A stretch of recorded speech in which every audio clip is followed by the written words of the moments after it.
Can you imagine that in a distant past there were demon hunters who stood as humanity's last line of defense? But that's not all. After witnessing how their father, the father of two boys, is slain in battle, these two set out for revenge, and they won't stop until they achieve it. Well, to enter this world, let me tell you, more than 100 years ago, Lord Nara led the demon army to invade the celestial realm, igniting the war between gods and demons. However, the guardians of the altar of the seven heavens were in charge and succeeded in annihilating the demon lord. The war took a turn when the god of war was slain by a traitor from the celestial realm. At his death, his soul split into 72 pieces, scattered across the lower realm, leading to the demon king's victory. As a final desperate act, another master named Shuja exhausted all his power to seal both the divine map and the demon lord. This threw the 6 realms into chaos. The only way to restore balance is to break the seal, something that can only be done with the power of the god of war. Meanwhile, 2 children try to stay safe in the middle of a fight between a man and what appears to be a powerful ogre. The clash escalates quickly and the children are caught in it,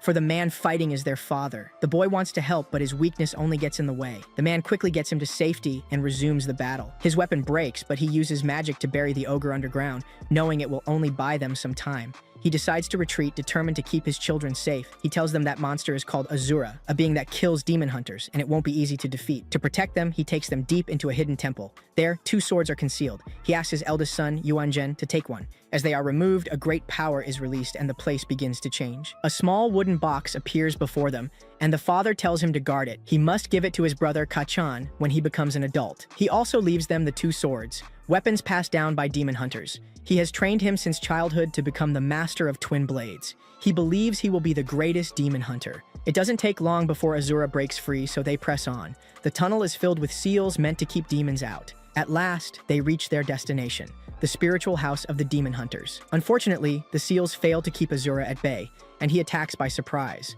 But he's come to the wrong place to fight. Using the defenses of the stronghold, they manage to seal him and throw him into the lava. With the enemy defeated, the father lets his guard down and is gravely wounded by a female-shaped demon. His overconfidence cost him the fight, but he won't die doing nothing in front of his children. He uses his last strength to send them far away. The demon tries to stop them, but fails. The 2 children escape. Years later, we see Yuan, now grown, acting as a father figure to his younger brother.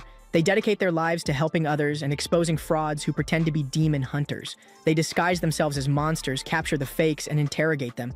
This time, they uncover a monk swindling people out of their money. He confesses he's aided by the tiger demon, who seeks to cause havoc in the absence of real hunters. Still, he claims to be low-ranking and not much of a threat. Annoyed by his words, they beat him and leave him tied up. At dawn, Yuan stands before their ancestors to graduate his brother as a hunter. He's just turned 14. Though it's only the 2 of them, the ceremony is performed perfectly. Officially, his brother is now a hunter. The boy doubts he's ready, but Yuan believes in him completely, so he gives him the gift their father left before dying. Inside, there's only a small metal tube, which disappoints Kachan, who expected something more impressive. Yuan doesn't know what it is either, but remembers his father said that for some reason, it was his destiny. An old man arrives at the temple asking for help. Lai City has been covered by a strange fog. People blame a cat demon. Yuan refuses the request, as his brother's ceremony hasn't ended. After all, he must become a real adult. Though it sounds intense, it's only about attending martial arts classes with several masters. The boy's innocence will remain a while longer. Without delay, they head off to find the teachers. But the old man drops a bag containing a bell. This object triggers Yuan's memories of the day their father was killed.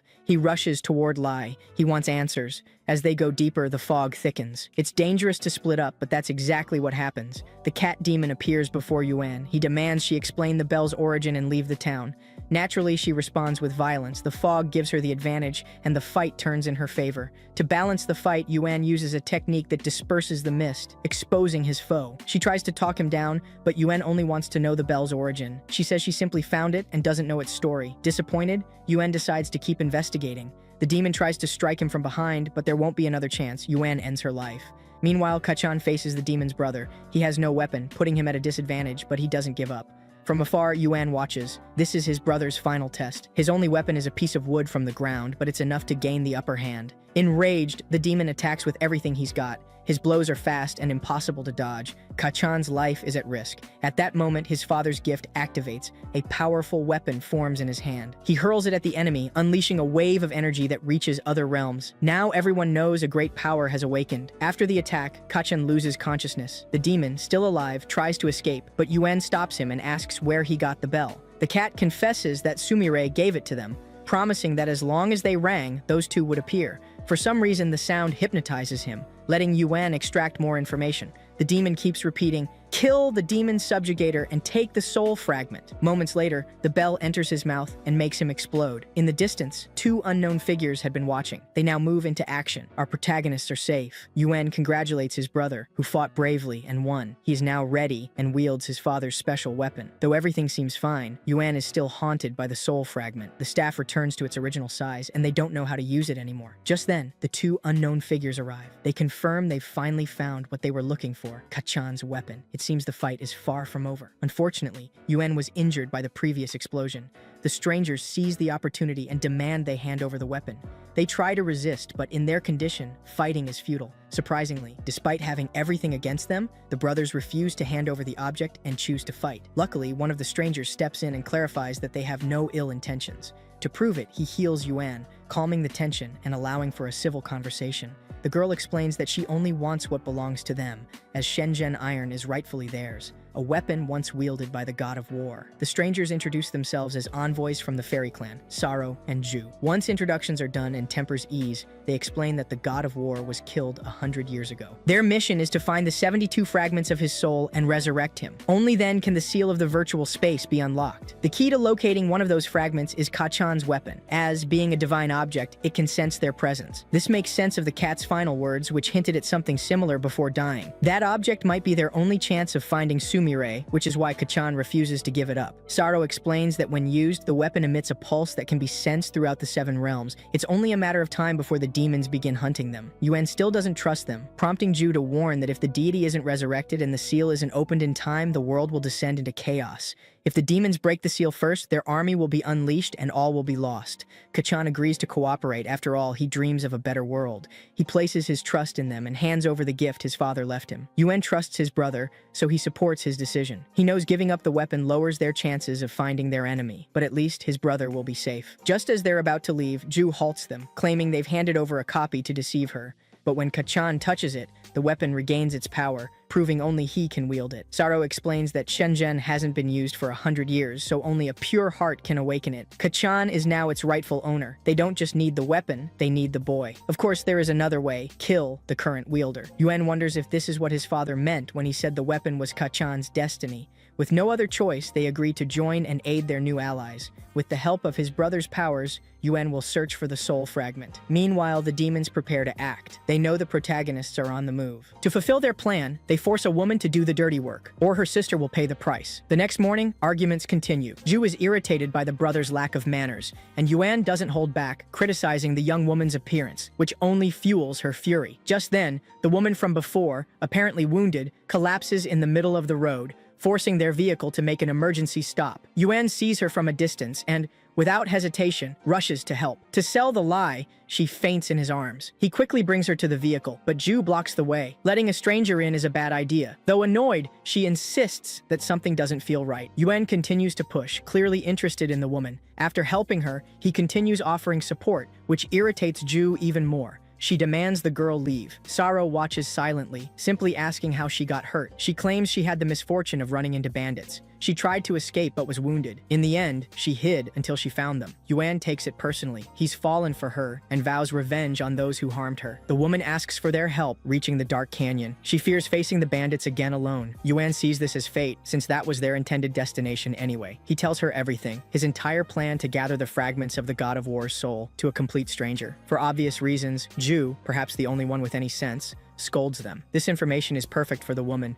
who is merely waiting for the right moment to act. Saro suggests they rest and head for the canyon the next day. Once alone, the brothers ask her name, Ziying. That night, while they sleep, the woman attempts to steal the weapon. Unfortunately for her, Saro walks in pretending he's in the wrong room, though it's clear he suspects her. By morning, another argument erupts, as expected. When they ask for Ziying, They're told she vanished without a word. To make matters worse, Shenzhen is gone too, unsurprisingly to sorrow. Ziying meets the captors holding her sister hostage. They recognize her as the world's greatest thief, Miss Purple. They had tasked her with finding the Shenzhen. But since it vanished 100 years ago, even she believed it was a myth. The demon confirms the weapon is real. It had only been dormant, but now its power has resurfaced, because the one who wields it is a fragment of the god of war's soul. Such a powerful object could obliterate everything around it. She can't even imagine what Shenzhen looks like, said to be the most powerful weapon in the stellar realm. If she manages to obtain both, all demons on Earth will obey her. Resistance is pointless. Obedience might at least keep her alive. Her sister begs her not to do it, reminding her of her promise to never steal again, but it's the only way to save her. Even so, Ziying warns, if they harm her sister, she'll destroy them, even if it costs her life. The demon promises the sister will be fine, though he hints that if she's late, the girl will suffer. Ju scolds Yuan for saving a liar who even stole Shenzhen. She calls him a fool for falling for her. Upon reaching their destination, Saro says both the thief and the weapon are near. They can sense Shenzhen's signal. Yuan is immediately eager to go after them. Ziying and the demon make the exchange. Shenzhen for her sister. Xian apologizes for venturing alone into the valley, but Ziying assures her it doesn't matter, as long as she's safe. They try to leave, but the demons block them. Only the sister goes. Ziying attacks and reclaims the weapon.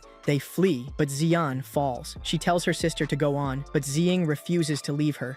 The demons close in. One attacks and Ziying shields her sister. She faces the larger demon while the other wounds Xian. Ziying notices and uses her power to repel him. The demon launches an attack, Rock, which hits her, leaving her on the ground. Xian rushes to check on her, but the demon traps them in a divine barrier. No escape. Outside the cave, Saro warns the path to the weapon is difficult. Yuan suggests splitting up. Yuan and Kachan manage to locate the weapon and Ziying.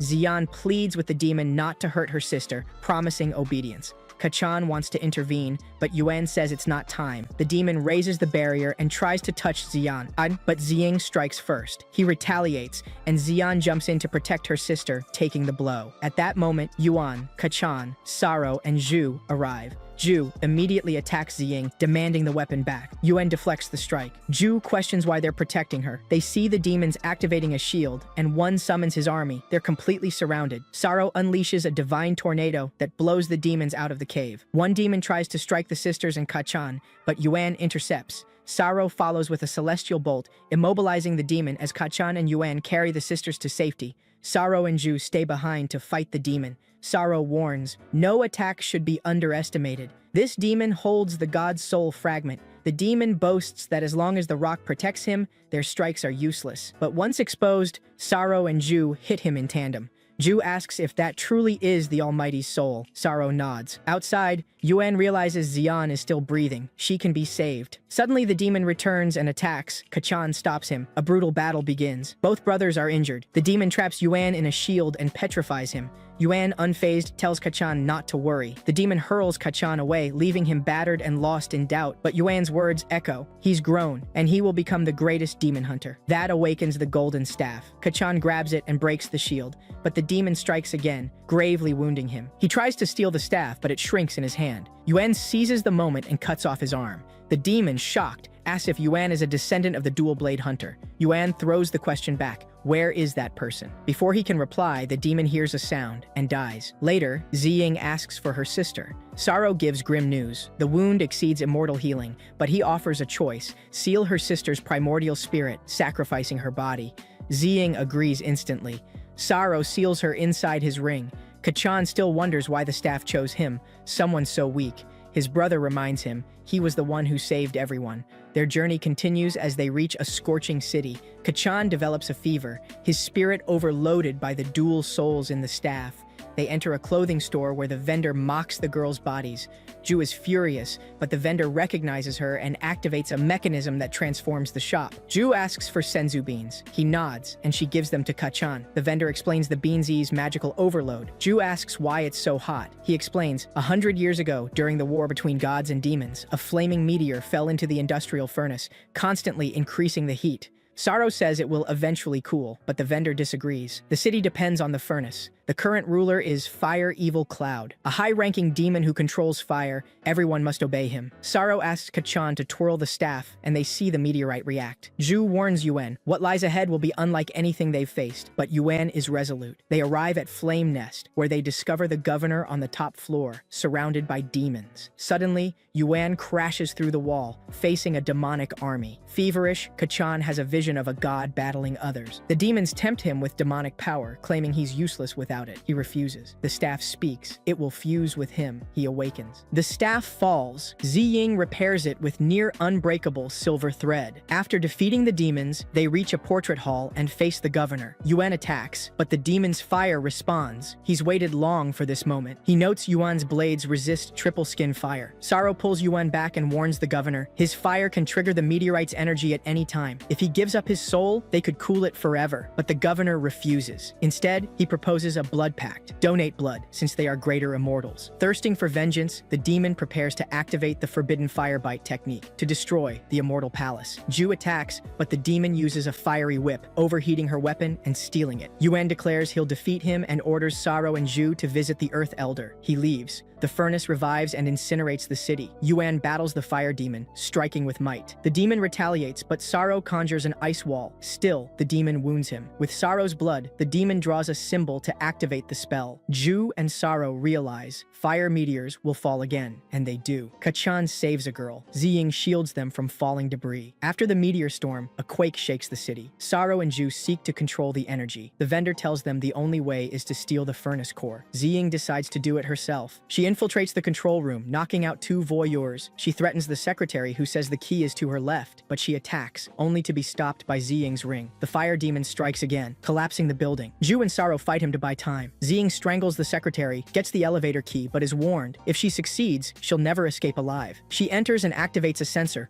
releasing a robot. As the demon destroys the city, he remembers his beloved. They once watched the news. War was coming. She feared the worst, but he swore the celestial realm would protect them. Then a meteor fell. Zhu and Sorrow continue fighting. Kachan arrives and tells the demon, people are suffering, just like 100 years ago. The demon insists things were more beautiful then. His friends were hypocrites. Sorrow reveals the truth. The demon tried to destroy the immortal palace with the meteor, but a divine barrier diverted it to the lower realm. Kachan is stunned. The demon, furious, attacks. Kachan defends. The demon tells him he's on the wrong side. Kachan replies, abandon vengeance, use your power to save the city. This only enrages the demon further. He transforms, swearing to kill them all, and offer their souls to his dead wife. Ziying defeats the robot and tries to seize the core, but it is unbearably cold and radiates energy. Sensing the energy, the demon attacks, but Kachan blocks him with the staff. The demon flees. Kachan gives chase after receiving magical power from Sorrow. The demon reaches Ziying's location and finds that someone else has taken the core.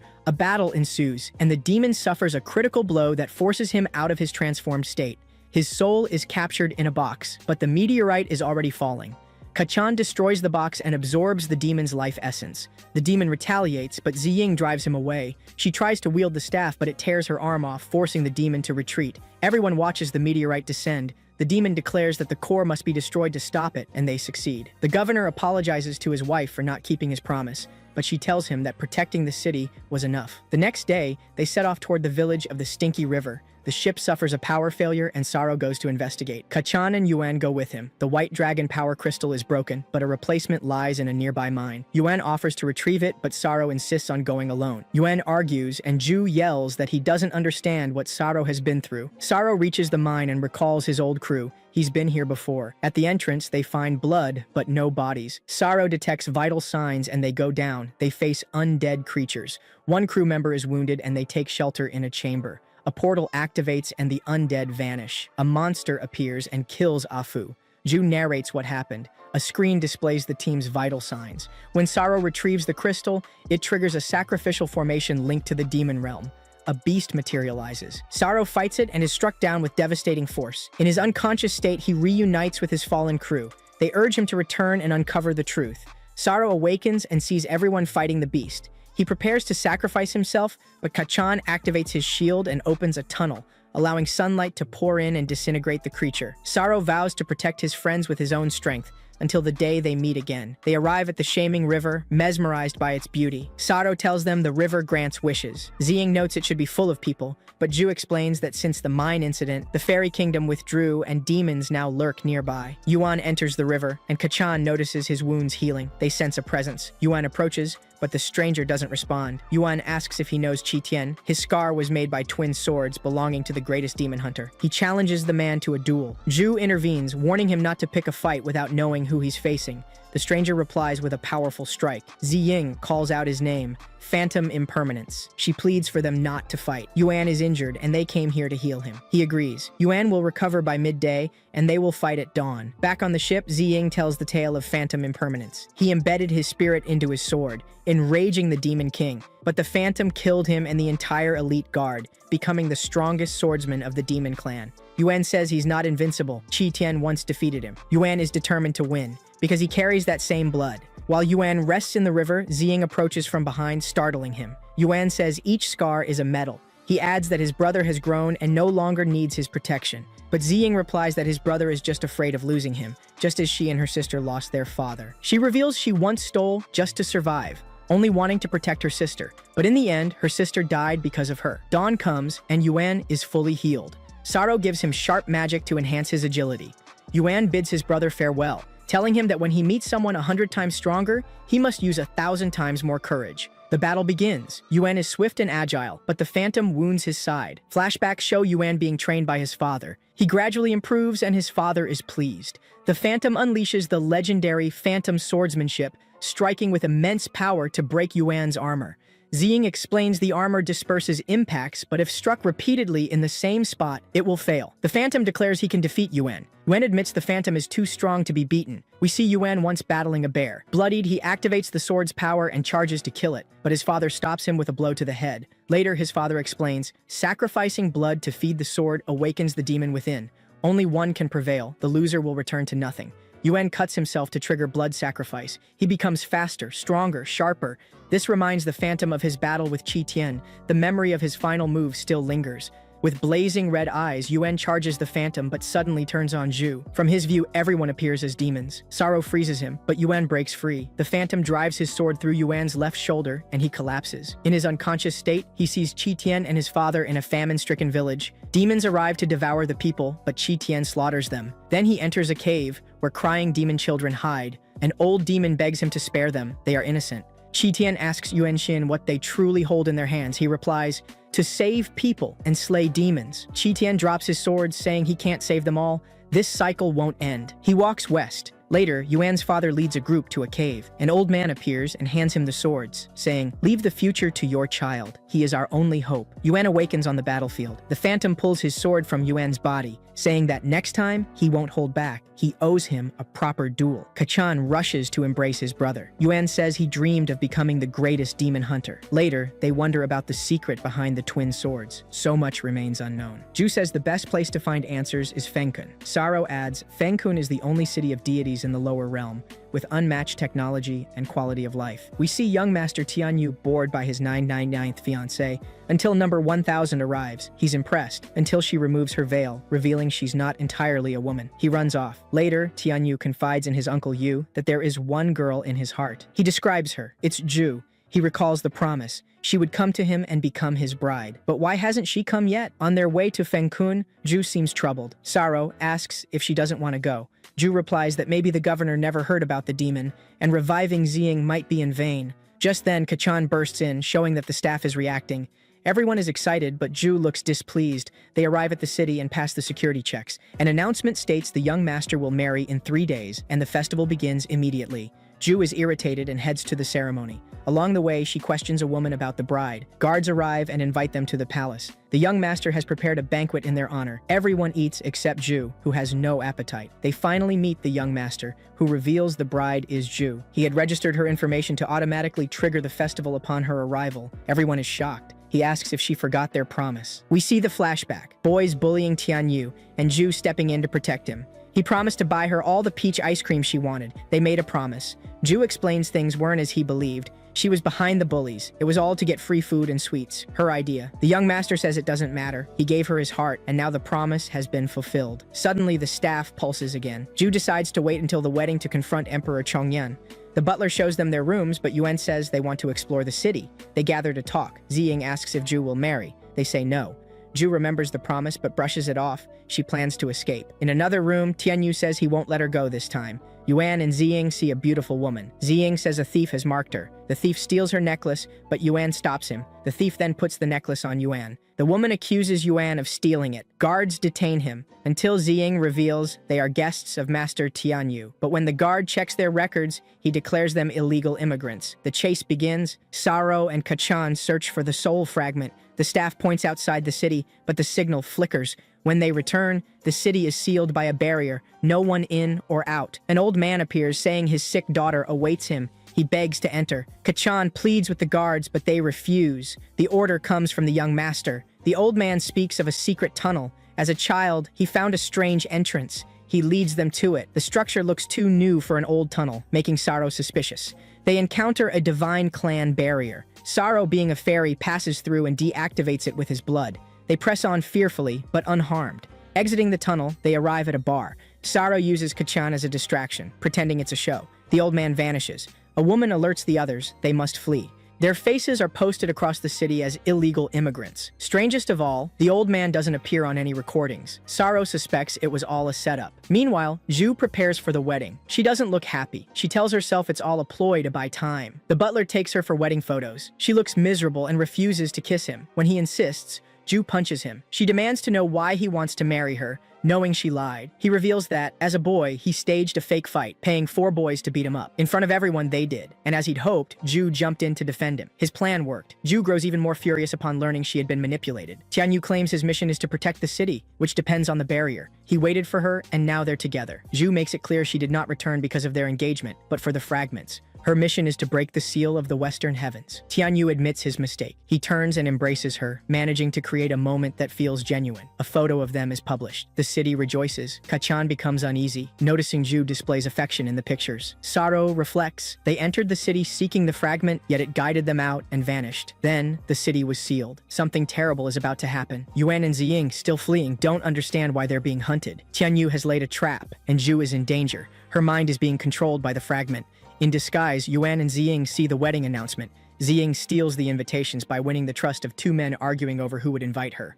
By the time they realize they've been robbed, it's too late. Their next step is to sneak in without drawing suspicion, making sure their weapons remain unnoticed. Kachan claims he'll pose as a professional swordsman, one who has slain over 100 demons as a pre-wedding celebration. At the same time, Kachan and Saro are captured and taken to the dungeon. Saro tries to explain he's Ju's personal medic, and that she suffers from a strange illness needing urgent treatment. If she falls ill, the wedding could be ruined entirely. One of the guards checks surveillance footage of their entry and confirms they are indeed Ju's friends. Meanwhile, the ceremony proceeds smoothly, and no one notices the young woman is under mental manipulation. The prince is informed about the recent capture of Ju's friends and orders that she be taken immediately to her chamber. In the cell, Kachan is relieved to see his weapon is still with them, and Saro is convinced the fragment they're seeking lies within the city. Their conversation is interrupted by Tianyu, who confronts them, demanding to know why they've returned after being given the chance to leave. He makes it clear they will never see Ju again, for she'll be his wife in just a few hours. Kachan replies that's a lie. They're only here for the fragment. Saro, in turn, says he will respect their friend's decision, but he must see her with his own eyes. Tianyu refuses. He then reveals the fragment before them, prompting Kachan to attack,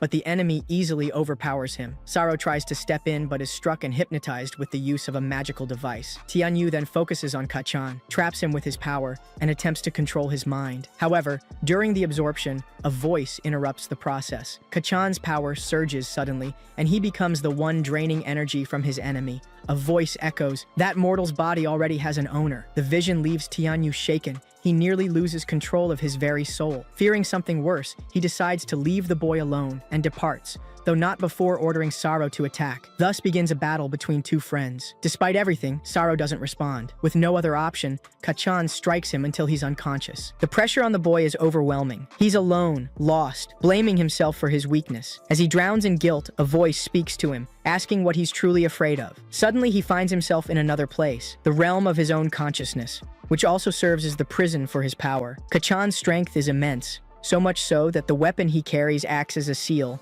binding both him and his essence. The voice asks if he's forgotten who he truly is, but Kachan denies it. He will never be a monster. He doesn't care who he used to be, now he is a demon hunter. He attacks the shadow, causing himself to plummet into the void. Fortunately, he wakes up in time. Still not fully understanding what's happening, he puts his plan into motion. He cries for help, claiming his friend is dying and a curse is about to explode, threatening to destroy the entire prison. The guard falls for the trick. Kachan knocks him unconscious and escapes, promising Saro he'll return for him.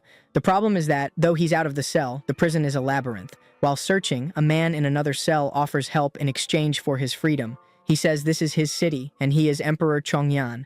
He was imprisoned in a trap set by his own son, who usurped power by lying to the people, claiming the emperor was in seclusion, when in truth he was locked away. Chongyan also recognizes Kachan's weapon, lending credibility to the young warrior's story. Meanwhile, Tianyu continues his plan of usurpation while keeping Zhu under his control. Kachan, using his weapon, breaks the locks and fully frees Chongyan. He explains that he and his companions, alongside two immortals, are demon hunters gathering fragments of warrior spirits. He pleads for help, as the Emperor's son has taken one of their friends hostage. The Emperor agrees. It's time his son faced justice. Guided by Chongyan, they sneak through the palace undetected, reaching the wedding venue. But they're discovered, and one of the guards recognizes Kachan. They also find Chongyan, but Yuan and Ziying arrive just in time to save them. After reuniting, Kachan introduces them to the master they've been seeking, Emperor Chongyan. They hadn't found him earlier because his own son had imprisoned him. Regarding Saro, Kachan explains his mind has been washed with dark magic. This could also explain why Zhu agreed to marry Tianyu.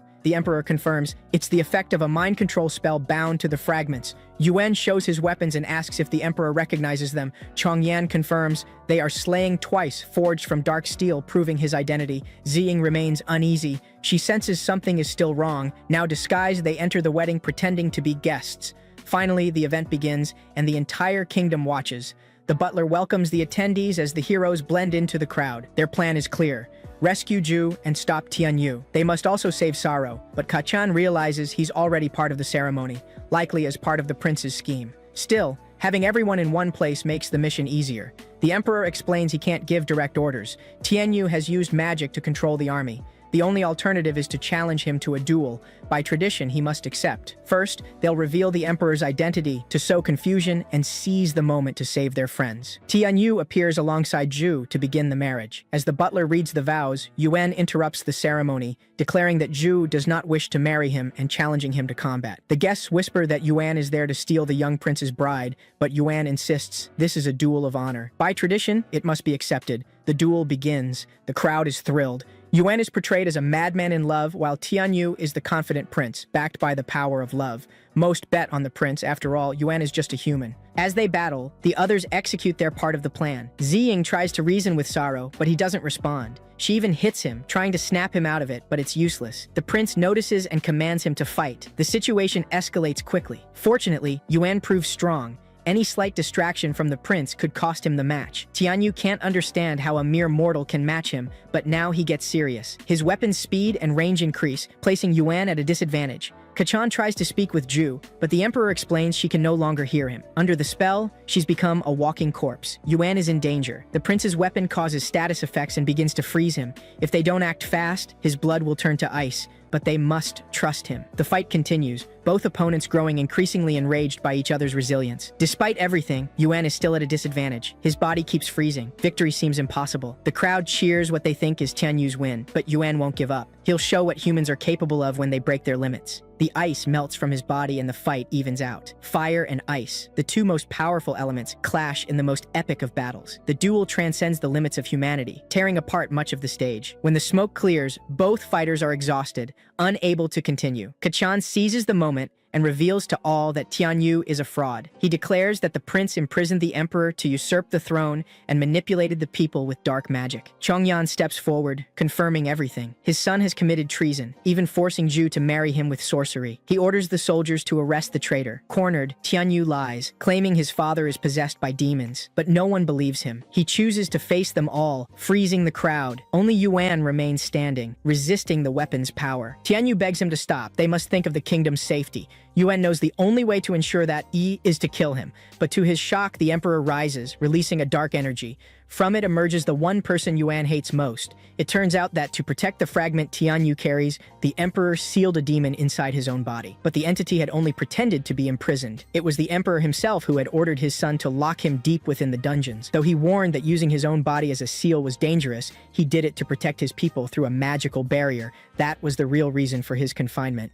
And now, Yuan burns with fury, because that woman is the one who killed his father. Blinded by rage, Yuan attacks immediately, but the woman uses Kachan as a shield. She controls him like a puppet, manipulating him with dark threads that make it nearly impossible for Yuan to fight. Fortunately, Tianyu is also against this enemy and is willing to help, but the woman warns him his opponent will be someone else. In the battle arena, the old man who helped them enter awaits.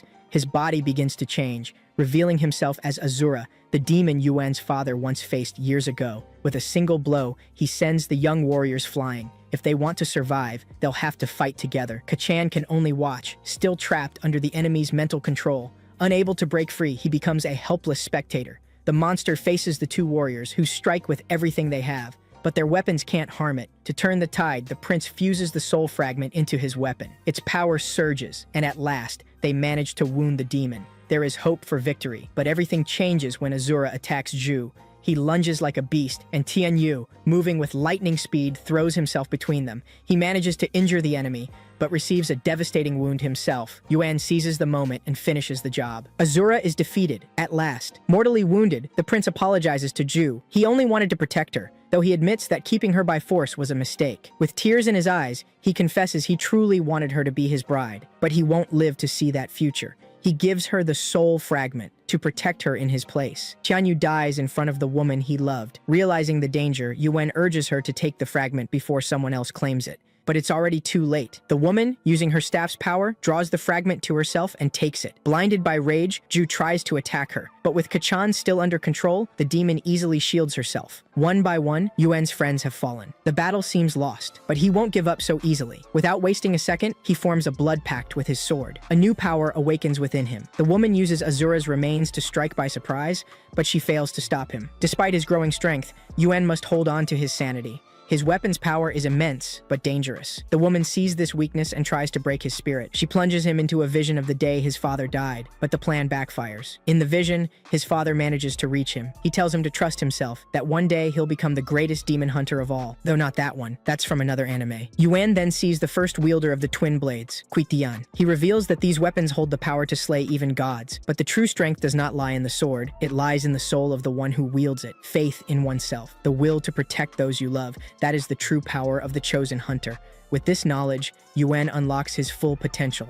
With a single blow, he defeats Azura, this time for good. The woman, stunned, can only watch. In the blink of an eye, Yuan appears behind her, but before he can strike, he must first face his younger brother, Kachan. Still under control, Kachan attacks mercilessly. Yuan only defends. The fight is unbalanced. Yuan refuses to hurt him, but Kachan, unable to stop himself, wounds him badly. He's about to kill him, but with his last shred of willpower, he halts his strike. Tears in his eyes, Kachan begs him, "Kill me! Avenge me! And father." The woman, ready to end them both, uses the five-finger prison, the very same technique their father once used. Before the trap closes, Yuan saves his brother, dragging him out at the last moment. Kachan sacrifices himself to protect him. Now, in another dimension, Kachan hears the voice again. "What is the price of your power?" he asks. But the voice answers with a chilling truth. "That power already belongs to me, as does your soul." The woman celebrates her victory, but as she prepares to leave, the threads snap. Kachan has awakened his true power. Before she can react, he attacks, gravely wounding her. With a single blow, he shatters the spirit that once controlled her. but he also collapses unconscious from the immense power he unleashed. Finally, the Emperor awakens, this time free of all manipulation, and he witnesses the ruin left behind. Days later, a farewell ceremony is held for Prince Tianyu. All mourn the death of the young man, who is buried surrounded by loved ones. From afar, Yuan watches. He survived. He avenged his father, but the price was steep. Far too steep. His mission is not over. The Emperor summons them and tells them their next destination is Mount Zumi, in the legendary land of happiness. There, they'll find the answers they seek. After all, that mountain is the cradle of the gods. But the path will be perilous. The demons have corrupted the world. Even the ancient guardians have fallen. Saro explains that there's no direct route to the mountain since the war's end, so the Emperor uses the last of his strength to open a Saint Level transmission gate, demonstrating why he is the wisest immortal of the Eastern continent. Before they depart, he warns them, beyond the portal, you can only trust yourselves. And to Zhu, he says, this gate will always remain open for you, should you ever wish to return. Thus, the heroes set off toward their next destination. Elsewhere, deep within a forest, a little girl finds a bell. When she rings it, she is possessed. Their most hated enemy has not been destroyed. And thus ends the Guardian Legends. If you enjoyed this story, don't forget to like, subscribe, and comment if you'd like me to summarize Season 2.